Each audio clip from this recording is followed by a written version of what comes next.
Let's keep reading. Verse 25. When Abigail saw David, she quickly got off her donkey and bowed low before him. And she fell at his feet, and said, I accept all blame in this matter, my Lord. Please listen to what I have to say. Verse 25, I know Nabal is a wicked and ill-tempered man. Please don't pay any attention to him. He is a fool, just as his name suggests.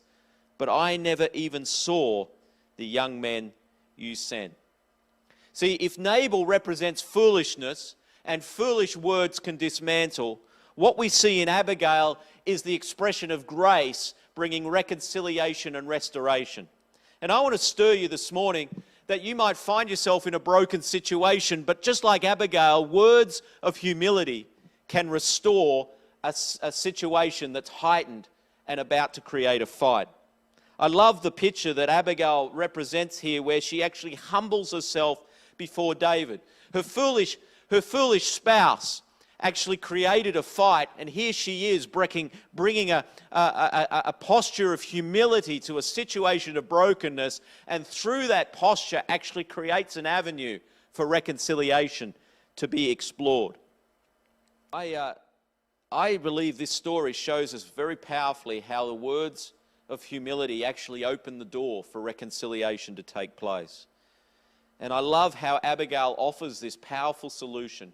It was nothing to do with her, but she lowers herself to say, I am so sorry for the way that my spouse acted. I take full responsibility. I didn't realize your servants had actually come asking for the invoice to be paid. I take full responsibility for it, and I'm willing to actually say, I'm sorry on behalf of my whole family.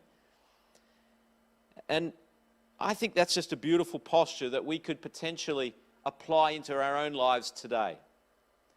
I know that it might not be 100% your fault for the reason that you find yourself in this situation. But I know that a posture of humility, a posture of saying, you know what, I haven't always got things right. Our family hasn't always got things right. But I'm here with a solution to say, I'm sorry for that. And I actually want to bring about restoration today. You might be thinking as I'm saying this today, well, Craig, I'm not like David. I didn't go after, vengeance. I didn't go to try and revenge the very things that have been done against me. So, surely that must be an expression of grace.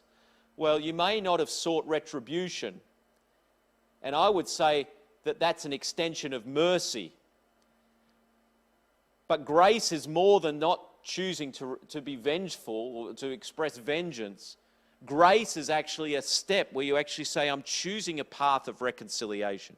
I'm choosing a path through humility to actually not just ignore someone's poor response, but I'm actually making a decision to actually say, I actually need that relationship restored to actually see the fullness of grace manifested.